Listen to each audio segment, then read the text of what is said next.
Hello students, welcome to wait for job. আজকে তোমাদের জন্য স্ট্র্যাটেজিকের উপরে একটা বিশেষ ক্লাস নিয়ে চলে এসেছি, যেগুলো আমাদের আপকামিং ডাব্লিউবিপি কেপি এবং ডাব্লিউবিএসএসসি গ্রুপ সিডির জন্য কিন্তু ভীষণ গুরুত্বপূর্ণ। তাহলে চলো শুরু করা যাক। প্রথম প্রশ্ন কি বলেছে? ইলোরা গুহা কোন রাজ্যে অবস্থিত? যে বিখ্যাত ইলোরা গুহা, যেটা আমাদের ইউনেস্কো ওয়ার্ল্ড হেরিটেজ সাইটের মধ্যে রয়েছে, সেটা কোন রাজ্যে অবস্থিত? দেখো, চারটা অপশন রয়েছে: মধ্যপ্রদেশ, তামিলনাড়ু, মহারাষ্ট্র না উত্তরপ্রদেশ। দেখো, পাশে একটা আমি ইমেজ দিয়েছি, ভীষণ সুন্দর ইলোরা কেভ। তো এই ইলোরা গুহা অবস্থিত কিন্তু আমাদের মহারাষ্ট্র। তো ইলোরা গুহা মহারাষ্ট্রের রাজ্যের ঔরঙ্গাবাদ ডিস্ট্রিক্টে অবস্থিত, যেটাকে স্থানীয়ভাবে ভেরুল লেনি বলা হয়ে থাকে, যেটা ঔরঙ্গাবাদ থেকে প্রায় 30 কিলোমিটার দূরে অবস্থিত। এই ইলোরা, এটা কিন্তু একটা গুহা মন্দির নামে পরিচিত। গুহা মন্দির মানে একটা গুহাকে কেটে তার মধ্যে মন্দির তৈরি করা হয়েছে, অর্থাৎ বৃহত্তম শিলা কাঠামোর মানে পুরো একটা পাথরকে কেটে এই মন্দিরটা বানানো হয়েছে, যেটা তৈরি করা হয়েছিল রাষ্ট্রকূটদের সময়।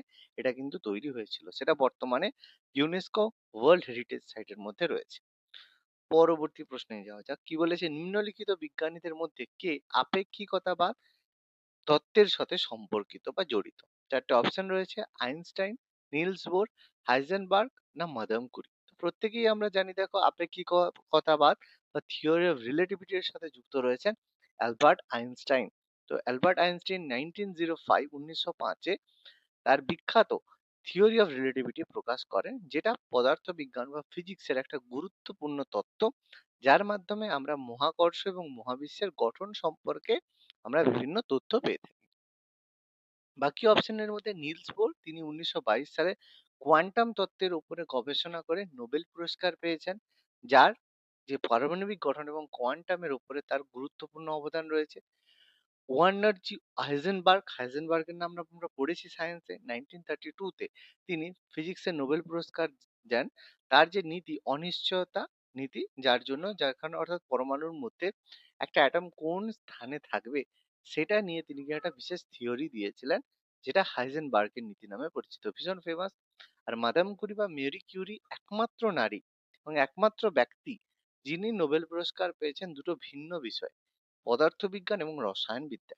তিনি তেজস্ক্রিয়তা নিয়ে গবেষণার জন্য 1903 পদার্থবিজ্ঞানে এবং 1911 রেডিয়াম এবং পোলোনিয়ামের জন্য রসায়নে নোবেল পুরস্কার পেয়েছেন। মেরি কিউরি এবং পিয়ের কুরি দুজন হাজব্যান্ড ওয়াইফ। এদের মধ্যে মেরি কিউরি ফিজিক্স কেমিস্ট্রি, কারণ তেজস্ক্রিয়তা যে বিষয়টা, এটা ফিজিক্স কেমিস্ট্রি দুটো সাবজেক্টের মধ্যেই পড়ে, এবং তিনি দুটোতেই কিন্তু নোবেল পুরস্কার পেয়েছেন। চলো পরবর্তী প্রশ্নে যাওয়া যাক। পরবর্তী প্রশ্নে যাওয়ার আগে আমাদের চ্যানেল থেকে তোমরা পাচ্ছ দুটো বিশেষ স্টাডি মেটেরিয়াল। ডাব্লিউবিএসএসসি গ্রুপ সিডির জন্য রয়েছে প্র্যাকটিস সেট, যেখানে 24টা প্র্যাকটিস সেট রয়েছে। অনলি 120 রুপিসে তোমরা পিডিএফ সহ সলিউশন পেয়ে যাবে। এর জন্য নিচে দেওয়া হোয়াটসঅ্যাপ নাম্বারে তোমরা যোগাযোগ করে নাও, অথবা ডেসক্রিপশন বক্স থেকে তোমরা পিডিএফ কেনার লিঙ্ক পেয়ে যাবে। এক্সাম আর বেশি দেরি বাকি নেই। তার মধ্যে এগুলো কিন্তু এক্সামের জন্য ভীষণ গুরুত্বপূর্ণ সাজেশন। কোনো যদি কোশ্চেনে ডাউট থাকে, তাহলে অবশ্যই আমাদের সঙ্গে যোগাযোগ করে নাও। যোগাযোগ করলে কোনো ডাউট থাকলে স্টাডি মেটেরিয়ালের মধ্যে আমরা কিন্তু থ্রু হোয়াটসঅ্যাপ সলিউশন করে দেব। তাহলে আজকেই যোগাযোগ করে নাও এবং নিজেদের প্রস্তুতিকে চূড়ান্ত করে নাও। পরবর্তী প্রশ্ন কি বলেছে? কোন দেশ গ্রীষ্মকালে ক্রিসমাস উৎসব পালন করে? চারটে অপশন রয়েছে: অস্ট্রেলিয়া, ইউএসএ, কানাডা না গ্রেট ব্রিটেন। দেখো, ক্রিসমাস পালন হয় 25শে ডিসেম্বর, 25 ডিসেম্বর। তার মানে 25শে ডিসেম্বর আমাদের যে উত্তর গোলার্ধে শীতকাল থাকে, উত্তর গোলার্ধে শীতকাল থাকে, আর দক্ষিণ গোলার্ধে গ্রীষ্মকাল থাকে। তো এখানে চারটে যে অপশন দেওয়া রয়েছে, এর মধ্যে একটা জায়গায় রয়েছে যেটা কিন্তু দক্ষিণ গোলার্ধে অবস্থিত। তাহলে বেসিক্যালি 25শে ডিসেম্বর ক্রিসমাস হয়, উত্তর গোলার্ধে শীতকাল থাকে কিন্তু দক্ষিণ গোলার্ধে গ্রীষ্মকাল থাকে। যেহেতু অস্ট্রেলিয়া দক্ষিণ গোলার্ধে অবস্থিত, তাহলে গ্রীষ্মকালে ক্রিসমাস হয়। যদি আরো কোনো একটা দেশ বলা হয় যেখানে গ্রীষ্মকালে ক্রিসমাস হয়, তাহলে দক্ষিণ গোলার্ধে আর কোন দেশ রয়েছে? নিউজিল্যান্ড হবে। নিউজিল্যান্ডেও কিন্তু ক্রিসমাস এই সময় পালন করা হয়ে থাকে। পরবর্তী প্রশ্ন: অ্যালফ্রেড নোবেল কোনটি আবিষ্কার করেছিলেন? বিখ্যাত বিজ্ঞানী অ্যালফ্রেড নোবেল কি আবিষ্কার করেন? চারটে অপশন রয়েছে: এক্স রশ্মি, ডায়নামো, ডায়নামাইট, ডিজেল ইঞ্জিন। তো অ্যালফ্রেড নোবেল, যার নাম অনুসারে নোবেল পুরস্কার দেওয়া হয়ে থাকে, তিনি একজন সুইডিশ রসায়নবিদ ছিলেন। অর্থাৎ এখনো যে নোবেল পুরস্কার দেওয়া হয়, এটা তো সুইডেন থেকেই কিন্তু দেওয়া হয়ে থাকে। সুইডেন গভর্নমেন্ট এটা প্রোভাইড করে থাকে।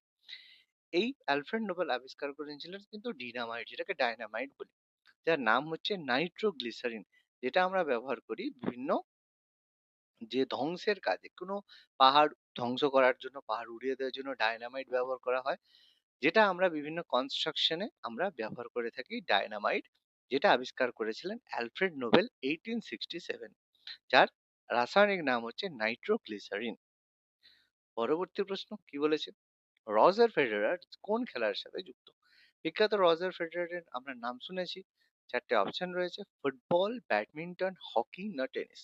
তো রজার ফেডারার কিংবদন্তি প্লেয়ার, দীর্ঘদিন তিনি এই খেলার সাথে যুক্ত, প্রচুর গ্র্যান্ড স্লাম তিনি জিতেছেন। তো আমি কথার মধ্যেই বলে দিলাম, গ্র্যান্ড স্লাম যেটা পাওয়া যায় টেনিস খেলার মাধ্যমে। রজার ফেডারার একজন সুইডিশ টেনিস খেলোয়াড়, যাকে টেনিস ইতিহাসে সর্বকালের সেরা খেলোয়াড় বলা হয়ে থাকে। তোমরা অনেকেই হয়তো তার খেলা দেখেছো, যেমন পিট সাম্প্রাস থেকে শুরু করে রজার ফেডারার, আমাদের রাফায়েল নাডাল, এখন বর্তমান দিনের নোভাক জোকোভিচ, সেরকম রজার ফেডারার, এরা প্রত্যেকেই আমাদের টেনিস খেলার সাথে যুক্ত। পরবর্তী প্রশ্ন খুব গুরুত্বপূর্ণ একটা মহাকাশযান, নাসার মহাকাশযান, যেটা বৃহস্পতির চারিদিকে প্রদক্ষিণ করছে। খুব সুন্দর একটা ইমেজ তোমরা দেখতে পাচ্ছ। বৃহস্পতি, যেটা জুপিটার, আমাদের গ্যাস জায়ান্ট, তার চারিদিকে প্রদক্ষিণ করছে কোন উপগ্রহটি? তো নাম মহাকাশযানটার নাম, চারটে অপশন রয়েছে: জুনো, ডন, গ্যালিলিও না ইউরোপা।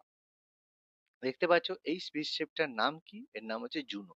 তো নাসার মহাকাশযান জুনো 2016 সালে বৃহস্পতিবার, মানে বৃহস্পতিকে কিন্তু প্রদক্ষিণ করছে 2016 সাল থেকে, যার বৃহস্পতির যে চৌম্বক ক্ষেত্র, বায়ুমণ্ডল সম্পর্কে কিন্তু তথ্য প্রদান করছে। পরবর্তী প্রশ্ন, ভারতের জাতীয় পক্ষী কি? চারটে অপশন রয়েছে: কাক, ময়ূর, বক না ঈগল। ভারতের যে জাতীয় পাখি সেটা কিন্তু ময়ূর, যাকে 1963 সালে ভারতের জাতীয় পাখি হিসেবে স্বীকৃতি দেওয়া হয়েছে। তৎকালীন ভারতের প্রধানমন্ত্রী ছিলেন জওহরলাল নেহেরু। পরবর্তী প্রশ্ন, মানব দেহে ক্রোমোজোমের সংখ্যা কয়টি? আমাদের ক্রোমোজোম রয়েছে, কোষের মধ্যে, নিউক্লিয়াসের মধ্যে ক্রোমোজোম রয়েছে। চারটে অপশন: 46টি, 48টি, 56টি না 58টি। তো প্রত্যেকেই জানি আমাদের ক্রোমোজোম রয়েছে 23 জোড়া, অর্থাৎ 46টি, যার মধ্যে 22 জোড়া রয়েছে অটোজোম, যা আমাদের দেহ গঠন করে, আর বাকি এক জোড়া রয়েছে সেক্স ক্রোমোজোম, যেটা মানুষের লিঙ্গ নির্ধারণ করে। তো এর মাধ্যমে যদি এক্স এক্স হয় তাহলে মহিলা হয়, আর এক্স ওয়াই হলে পুরুষ হয়। তাহলে টোটাল আমাদের কিন্তু 46টি ক্রোমোজোম রয়েছে। জাতীয় প্রযুক্তি দিবস, ন্যাশনাল টেকনোলজি ডে, কবে পালন করা হয়? 12ই মে, 11ই মে, 15ই মে না 14ই মে? তো প্রত্যেকেই জানি যে জাতীয় প্রযুক্তি দিবস পালন করা হয় 11ই মে, কারণ 1998 সাল 11ই মে এই তারিখে পোখরানের সফল পারমাণবিক বিস্ফোরণ কিন্তু করা হয়েছিল, যেটা অটল বিহারী বাজপেয়ী সরকারের সময় হয়েছিল। এপিজে আব্দুল কালাম স্যারের নেতৃত্বে এটা কিন্তু হয়েছিল, যেটা ভারতকে নিউক্লিয় শক্তি সম্পন্ন দেশে পরিণত করেছিল। এটা খুবই গুরুত্বপূর্ণ একটা পদক্ষেপ ছিল ভারতের জন্য। সেই কারণে এই দিনটাকে স্মরণীয় হিসেবে জাতীয় প্রযুক্তি দিবস পালন করা হয়। পরবর্তী প্রশ্ন, আন্তর্জাতিক শ্রমিক দিবস কবে পালন করা হয়ে থাকে? চারটে অপশন রয়েছে: 1লা মে, 5th মে, 10th মে না 15th জুন। তো প্রত্যেকেই জানে, দেখো 1লা মে আমরা মে দিবস পালন করি, আন্তর্জাতিক শ্রমিক দিবস, যেটা শ্রমিকদের অধিকার এবং আন্দোলনের প্রতি সম্মান জানাতে পালন করা হয়ে থাকে। সর্বশেষ গঠিত ভারতের রাজ্যটির নাম কি?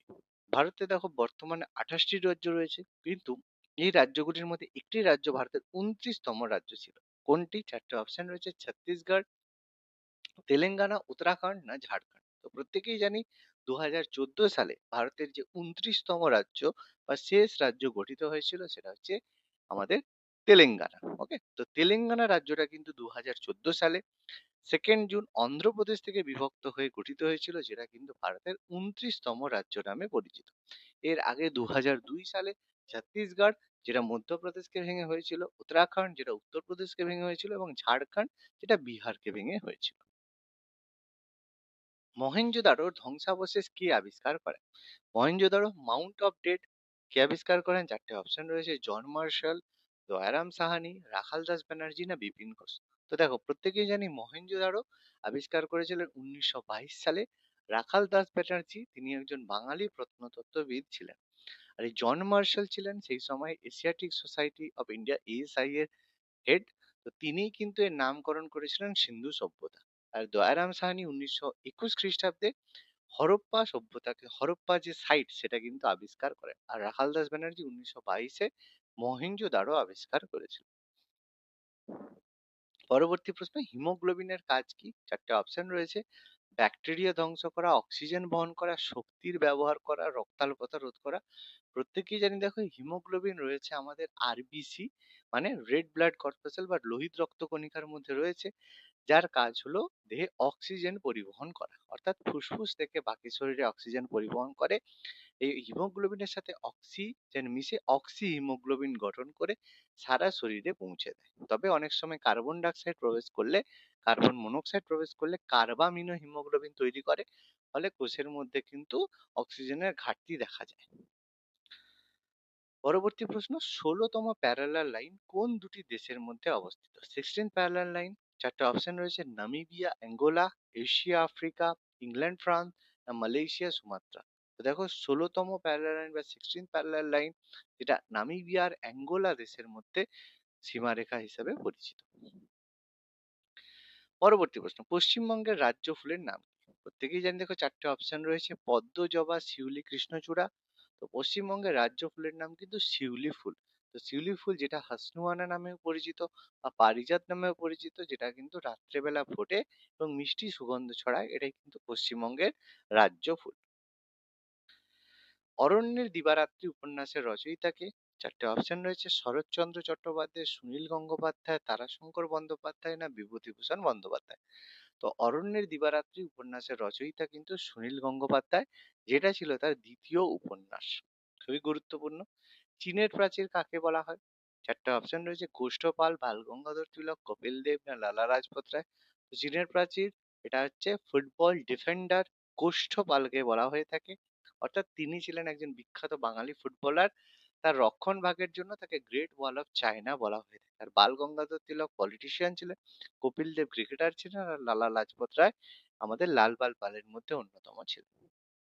হরিপ্রসাদ চৌরাসিয়া কোন বাদ্যযন্ত্রের সাথে যুক্ত? বিখ্যাত হরিপ্রসাদ চৌরাসিয়া, চারটে অপশন রয়েছে: সানাই, বাঁশি, তবলা, না সারোদ। তো আমরা প্রত্যেকেই জানি হরিপ্রসাদ চৌরাসিয়া বিখ্যাত ছিলেন তার বাঁশি বাজানোর জন্য। তিনি হিন্দুস্তানি শাস্ত্রীয় সঙ্গীতের একজন প্রসিদ্ধ শিল্পী ছিলেন। আজকে লাস্ট প্রশ্ন, তৃতীয় রাউন্ড টেবিল সম্মেলন কোন মাসে অনুষ্ঠিত হয়েছিল? গোল টেবিল বৈঠক, যেটা তিনটে গোল টেবিল বৈঠক হয়েছিল, লন্ডনে হয়েছিল। তার মধ্যে দ্বিতীয় রাউন্ড টেবিল কনফারেন্সে একমাত্র কংগ্রেস পার্টিসিপেট করেছিল। তার মধ্যে মহাত্মা গান্ধী কোন মাসে হয়েছিল? অক্টোবর, সেপ্টেম্বর, জানুয়ারি, না মার্চ মাসে? প্রত্যেকেই জানি এটা সেপ্টেম্বর মাসে 1931-এ সেকেন্ড রাউন্ড টেবিল কনফারেন্স কিন্তু হয়েছিল।